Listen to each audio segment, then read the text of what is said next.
بسم اللہ الرحمن الرحیم۔ السلام علیکم بچوں، ہم نے کل صحت اور صفائی کے 3 سوالات کیے تھے۔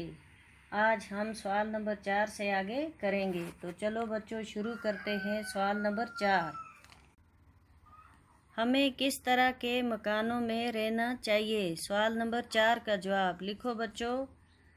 ہمیں صاف اور ستھرے مکانوں میں رہنا چاہیے۔ ہمیں صاف اور ستھرے مکانوں میں رہنا چاہیے۔ سوال نمبر 5، انسانی زندگی میں پانی کی کیا اہمیت ہے؟ انسانی زندگی میں پانی کی کیا اہمیت ہے؟ سوال نمبر 5 کا جواب لکھو بچوں۔ انسانی زندگی میں پانی کی بہت اہمیت ہے، کیونکہ پانی میں مختلف قسم کے معدنیاتی مادے شامل ہوتے ہیں۔ مختلف قسم کے معدنیاتی مادے شامل ہوتے ہیں۔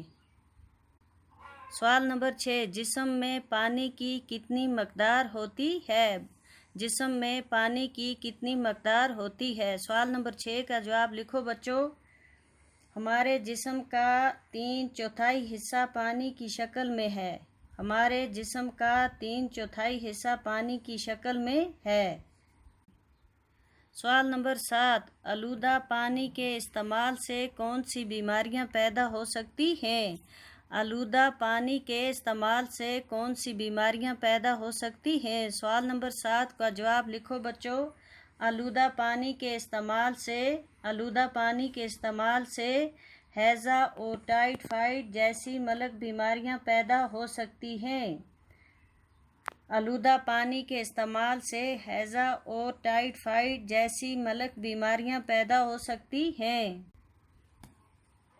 سوال نمبر 8، غذا کے انتخاب میں کس بات کا لحاظ رکھنا ضروری ہے؟ غذا کے انتخاب میں کس بات کا لحاظ رکھنا ضروری ہے؟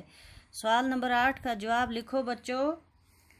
غذا کا انتخاب ایسا ہونا چاہیے جو پورے جسم کی نشو و نما کے لیے مفید ہو۔ غذا کا انتخاب ایسا ہونا چاہیے جو پورے جسم کی نشو و نما کے لیے مفید ہو اور ہمیں تندرست رکھے، مثلاً پروٹین، کیاتین، نشاستہ، شکر، چکنائی اور نمک وغیرہ اس میں موجود ہوں۔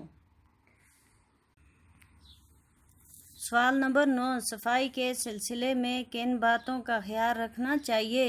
صفائی کے سلسلے میں کن باتوں کا خیال رکھنا چاہیے؟